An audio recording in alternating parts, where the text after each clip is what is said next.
Welcome to Telangana వెలుగు. ప్రస్తుతం మనతో పాటు ఖైరతాబాద్ డిసిసి అధ్యక్షులు మూత రోహిత్ గారు ఉన్నారు. రోహిత్ గారు, అంటే నీట్ ఎగ్జామ్ లో ఆల్రెడీ రీ ఎగ్జామ్ కూడా కండక్ట్ చేశారు, ప్రశాంతంగా కూడా ముగిసిందని చెప్పేసి కూడా మోదీ గారు ట్వీట్ చేయడం అనేది జరిగింది. అయినా ఎందుకు కాంగ్రెస్ పార్టీ మళ్ళీ ఈ ధర్నాలు రాస్తారు ఒకళ్ళు అనుకోవచ్చు? కష్టపడి రాత్రి పగలు చదివి ఎగ్జామ్ బాగా రాసి వాళ్ళ ఏ తప్పు లేకుండా పేపర్ లీక్ అయింది, వాళ్ళు మళ్ళీ పరీక్ష రాయాలంటే ఎంత అవస్థ. ఈరోజు మీరు ఆకాంక్ష అనే ఒక అమ్మాయిని చూసారు, అట్లా ఎంతో మంది దేశవ్యాప్తంగా మొదటి పరీక్ష బాగా కష్టపడి చదివి రాసి అది ఉత్తీర్ణులు అయ్యి మంచి పర్సంటేజ్ వస్తుందని చెప్పి తెలిసినాక కూడా పేపర్ లీక్ అవడం వల్ల మళ్ళీ పరీక్ష రాయాలి, ఈసారి బాగా రాస్తామో లేదో అని ఒక ప్రెజర్తో చనిపోయినరు. మరి దానికి సమాధానం ఎవరు చెప్తారు? 22 లక్షల మంది విద్యార్థుల జీవితాలను చెలగాటమాడినప్పుడు కనీసం ఒక కేంద్ర మంత్రి బాధ్యత కదా బాధ్యత వహించి రాజీనామా చేయడం.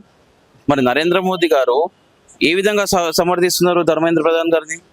ఏమాత్రం సిగ్గున్నా కానీ వెంటనే ధర్మేంద్ర ప్రధాన్ రాజీనామా చేయాలి. ఈరోజు దేశవ్యాప్తంగా పార్టీలకు అతీతంగా ప్రజలందరూ, విద్యార్థుల తల్లిదండ్రులు, విద్యార్థులు అందరూ కూడా ఒక్కటే కోరుకుంటున్నారు, ధర్మేంద్ర ప్రధాన్ వెంటనే రాజీనామా చేయాలి. కనీస జవాబుదారీతనం ప్రజల పట్ల ఈ ప్రభుత్వానికి లేకపోతే మరి ప్రజలు ఓట్లేసే లాభం ఈ ప్రభుత్వానికి. కాబట్టి ఖచ్చితంగా వెంటనే ధర్మేంద్ర ప్రధాన్ రాజీనామా చేయాలి. అండ్ ఒక డిసిసి అధ్యక్షులుగా చెప్పండి, సార్ పైన ఏ విధంగా అవేర్నెస్ కల్పించే ప్రయత్నం చేస్తున్నారు? ఎందుకంటే ఖైరతాబాద్ అనేది మెయిన్ ఏరియా కాబట్టి.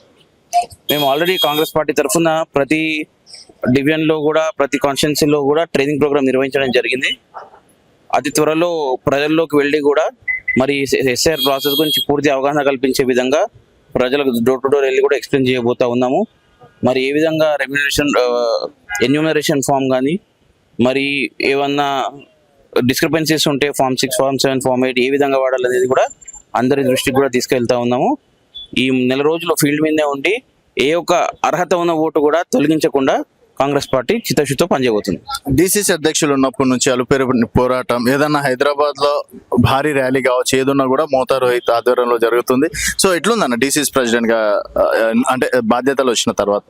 నాకు చిన్నప్పటి నుంచి కూడా ఏ బాధ్యత ఇచ్చినా కానీ చిత్తశుద్ధితో పనిచేయడం అలవాటు. నేను ఎన్ఎస్వై నగర అధ్యక్షునిగా పనిచేసినాను. ఆ తర్వాత యువజన కాంగ్రెస్ నగర అధ్యక్షునిగా కూడా పనిచేయడం జరిగింది. ఎలక్షన్లో నుంచి గెలవడం జరిగింది. అదేవిధంగా ఇప్పుడు నాకు ఖైరతాబాద్ డిసి బాధ్యత నాపై నమ్మకాన్ని పెట్టుకొని ఇవ్వడం జరిగింది. తూచా తప్పకుండా ప్రతి కార్యక్రమం కూడా చిత్తశుద్ధితో నిర్వహిస్తాము.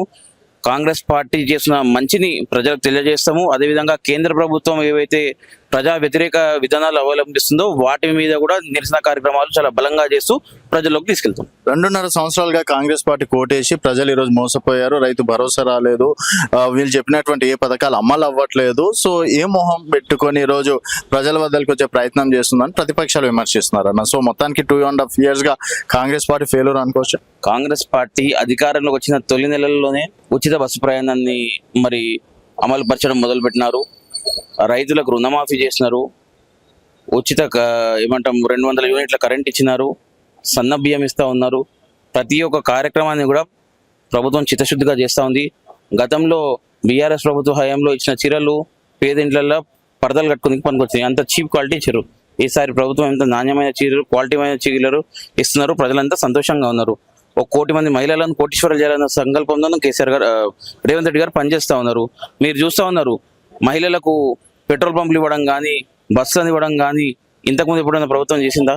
ఈరోజు కాంగ్రెస్ ప్రభుత్వం, రేవంత్ రెడ్డి గారు మహిళలు వారి సొంత కాళ్ళపైన వాళ్ళు నిలబడాలని చెప్పేసి అనేకమైనటువంటి కార్యక్రమాలు తీసుకుంటా ఉన్నారు. చెప్పని కార్యక్రమాలు కూడా కాంగ్రెస్ పార్టీ చేస్తూ ఉంది. చెప్పినా కూడా ప్రతి ఒక్కటి కూడా తూచా తప్పకుండా అమలు పరుస్తాము. వీళ్ళు కళ్ళ నిప్పులు పోసుకొని చూస్తూ ఉన్నారు. వీళ్ళ కడుపు మంట బయట పెడతా ఉన్నారు. వాళ్ళకు కూడా తెలుసు, ప్రజలందరూ కూడా కాంగ్రెస్ పార్టీ పట్ల సంతోషంగా ఉన్నారు. ఖచ్చితంగా రానున్న రోజుల్లో ఇంకా మరిన్ని కార్యక్రమాలు తీసుకొని ముందుకెళ్తాం. ఏ కాన్ఫిడెన్స్ తోటి ఇంకా నెక్స్ట్ ఇయర్ కూడా మాదే అని చెప్పేసి చాలా కాన్ఫిడెన్స్ గా చెప్తున్నారు? అంత కాన్ఫిడెన్స్ ఏంది, ఏం చూసుకొని అనుకోవచ్చు? ప్రజలకు మేము చేస్తున్న సేవని చూసి కాన్ఫిడెన్స్ ఉంది. ప్రజలకు మేము తీసుకుపోతున్న కార్యక్రమాలు బట్టి మాకు కాన్ఫిడెన్స్ ఉంది. మేము చేస్తున్నటువంటి అభివృద్ధి కార్యక్రమాలు కానీ, వాళ్ళకి తీసుకెళ్తున్నటువంటి పథకాలు కానీ అన్ని చూసి మాకు కాన్ఫిడెన్స్ ఉంది. ఖచ్చితంగా రానున్న రోజుల్లో తిరిగి మళ్ళీ కాంగ్రెస్ పార్టీ అధికారంలో రాబోతుంది.